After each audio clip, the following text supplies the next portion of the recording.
स्वागत है आपका फसल क्रांति में। मैं हूं आपके साथ फिजा काज़मी। हम मौजूद हैं brand-r.com के इस एग्रोकेमिकल इंडस्ट्री के एक सबसे बड़े इवेंट में। स्नेल द्वारा इस इवेंट का आयोजन किया जाता है।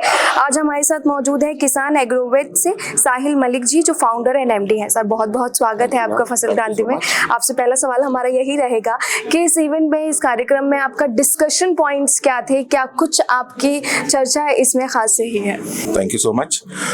चर्चा का विषय था हमारा सॉइल, मिट्टी। अब जो मिट्टी है हमारी, वो कहीं ना कहीं डिप्लीट हो रही है, कहीं कहीं उसमें जो पोषण तत्व हैं वो सही निकल के नहीं आ रहे हैं और किसानों को बहुत प्रॉब्लम हो रही है उसके लिए। जैसे कि मिट्टी के रोग लगना, उसमें सॉइल कार्बन का कमी होना। तो टॉपिक ये था कि उसको कैसे ठीक किया जाए और किसानों तक ये बात कैसी पहुंचाई जाए कि जो हमारे स्मॉल और मार्जिनल फार्मर्स हैं उनको ये इसका लाभ कैसे मिले। तो उस पर काफ़ी चर्चा हुई, मिट्टी पे चर्चा हुई, बीजों पे चर्चा हुई और उसको कैसे कम्युनिकेट किया जाए और उसके अंदर इंडस्ट्री का और कंपनीज, इंडस्ट्रीज, आपके ICAR, आपकी मिनिस्ट्री, उसमें उनका क्या रोल रहेगा, उसके लिए पूरी चर्चा की गई और मैं समझता हूँ कि काफ़ी अच्छा उसका एक निष्कर्ष निकला है और होपफुली उसमें हम आगे बढ़ेंगे। जी सर, अब आपसे हम ये भी जानना चाहेंगे, ये जो किसान एग्रोवेट है, ये कंपनी कहाँ से है और कैसे किसानों के लिए आज काम कर रही है, और आप एग्रीकल्चर इंडस्ट्री की अगर हम जब बात करते हैं तो किस रोल में इस कंपनी को आप देखते हैं? जी, किसान एग्रोवेट जो है वो अहमदाबाद, गुजरात बेस्ड है और मैं उसका फाउंडर हूँ। और ये हमने कंपनी शुरू करी थी बेसिकली कि स्वदेशी प्रोडक्ट्स को यूज़ करने के लिए और फार्मर्स को, हमारा जो फार्मर्स है उसको एक लो कॉस्ट इकोनॉमिक सॉल्यूशंस दिया जाए जो उसकी पैदावार बढ़ाए, उसको ज़्यादा मुनाफा हो और वो विदेशी जो प्रोडक्ट्स आते हैं उसके चंगुल से वो बाहर निकल सके। मेन यही था हमारा विषय। अब हमने जब उसमें आगे बढ़ते गए तो हमने काफ़ी फार्मर से मिले हम लोग, हमने समझा कि किसानों की प्रॉब्लम क्या है। जैसे कि मैं आपको एक देता हूँ उदाहरण। किसानों की जब प्रॉब्लम आती है सबसे पहले आती है बीज। अगर बीज अच्छा निकलेगा तो पैदावार भी अच्छी निकलेगी, पैदावार अच्छी होगी, पैसे भी अच्छे मिलेंगे। तो पहला आता है बीज। अभी बीज में क्या होता है कि किसान को जो बीज मिलता है उसमें दो ही तरह के कोटिंग होती है। या तो वो होती है कोटिंग की जो फफूंदी लगती है मिट्टी में, उसके संरक्षण के लिए होती है, या फिर जो नीचे चलता है कीट, उसके संरक्षण के लिए होती है।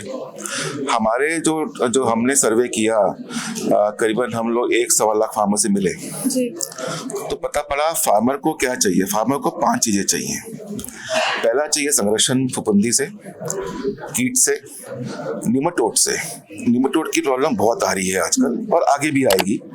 दूसरा है टर्माइट, ठीक है। तीसरा है जो उसका बीज है वो फटाफट जर्मिनेट हो और उसकी जड़ें फास्ट आए और वो उसका मिट्टी में उसका होल्ड अच्छा रहे। तो इसके लिए हमने प्रोडक्ट बनाया करके वीटा रीजा, जो काफ़ी कामयाब हो रहा है और काफ़ी हमारे किसान लोग, भाई लोग उसको यूज़ कर रहे हैं। इंडियन टेक्नोलॉजी से बना है। हमने बायो फर्टिलाइजर यूज़ करे हैं, माइक्रोब्स यूज़ करे हैं और उसको हम बेच रहे हैं अभी वियतनाम में, साउथ कोरिया में, म्यांमार में, अफ्रीकन कंट्रीज के अंदर।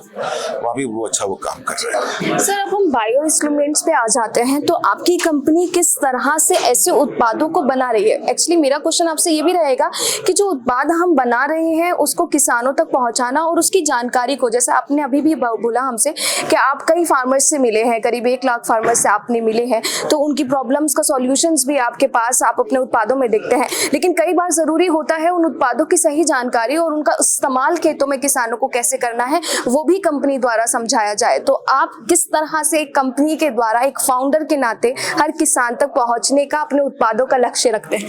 मैम, आपका जो क्वेश्चन है ये वाकई में बहुत अच्छा क्वेश्चन है आपका और हालांकि मुझे मालूम था कि आप ऐसा क्वेश्चन पूछोगी।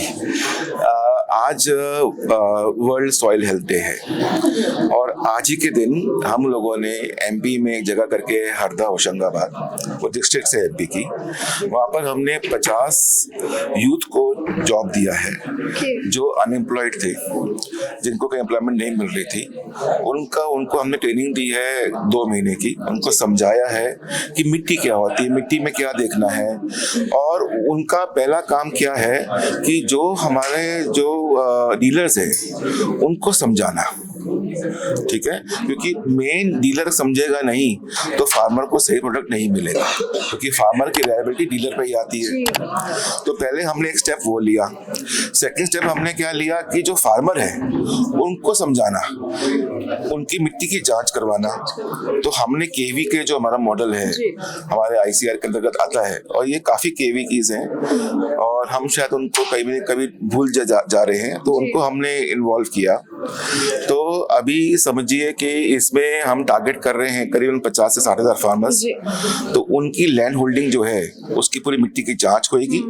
जांच होने के बाद उनको सॉल्यूशंस दिए जाएंगे उनकी मिट्टी का हेल्थ को इम्प्रूव करने के लिए। सर, आपसे आखिरी सवाल हमारा यही रहेगा, जो इश्यूज हैं बायो इंस्ट्रूमेंट्स में वो आप किस नजरिए से देखते हैं और रिजॉल्विंग पॉइंट्स क्या है, उनका कैसे सॉल्यूशन होगा? उन पर चर्चा नहीं होगी तो अगर बात नहीं होगी तो सॉल्यूशंस भी नहीं निकलेंगे, तो आपका नजरिया उसको लेकर क्या है?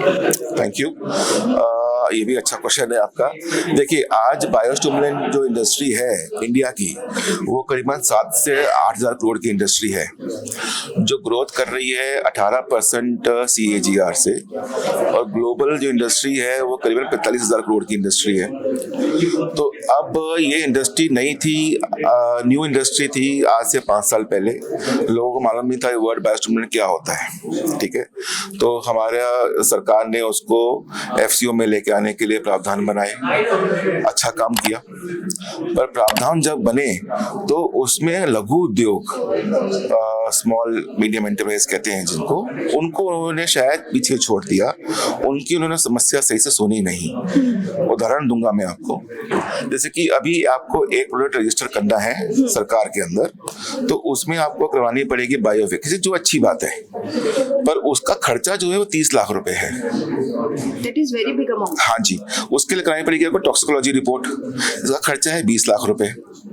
अभी एक जो छोटा लघु उद्योग है जिसका टर्नओवर 5 करोड़ रुपए का है और उसके पास 10 प्रोडक्ट है, ठीक है, कोई भी कम 10 प्रोडक्ट तो होंगे ही होंगे, तो वो 5 करोड़ रुपए कहाँ से लेके आए?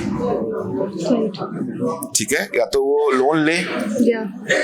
तो समस्या वहां आ रही है कि जो लघु उद्योग है हमारा इंडिया का, जो मोदी जी कहते हैं कि हमारी बैकबोन है, उसको सरकार ने शायद उनकी पॉलिसी को पीछे छोड़ दिया है, और ये वो भी समस्या है। इसके कारण जो MSME है वो आगे नहीं बन पा रही है। तो मेरे ख्याल से सरकार को सोचना चाहिए इसके बारे में, और कुछ एक बेनिफिट देना चाहिए, या तो अपनी कॉस्ट कम करनी चाहिए या तो कुछ बेनिफिट देना चाहिए MSME को, ताकि वो भी आगे आए, वो भी ग्लोबल प्लेटफॉर्म पे जाए, वो भी अपना माल आगे बेचे किसी कंट्री को, और हमारे देश को सक्षम बनाए। आज तक हम डॉलर देते हैं, माल लेते हैं, हमें ऐसा करना है कि हम डॉलर लेके आए और माल दें। हमारे में इतनी क्षमता है MSME में। बस ये एक मेन टॉपिक है, जहाँ पर ऐसे कई सारे टॉपिक्स हैं, बट टाइम कम है, तो ये एक टॉपिक है, तो मैं आपको इसके बारे में बोल रहा हूँ। जी, बहुत बहुत शुक्रिया सर हमें जानकारी देने के लिए। सर ने बिल्कुल सही बात बोली है, जो परेशानियां हैं उनका सॉल्यूशन जब तक नहीं निकलेगा तब हम एग्रीकल्चर या फिर हमारी जो कृषि इंडस्ट्री है उसमें आगे बढ़ चढ़कर काम नहीं कर सकते हैं, और जो माध्यम है उसको लोगों को तब तक पहुंचना भी जरूरी है जब उनकी परेशानियों का निपटारा होगा। कृषि संबंधित और भी तमाम जानकारियां आप तक पहुंचाते रहेंगे। आप जुड़े रहिए फसल क्रांति के साथ। Thank you.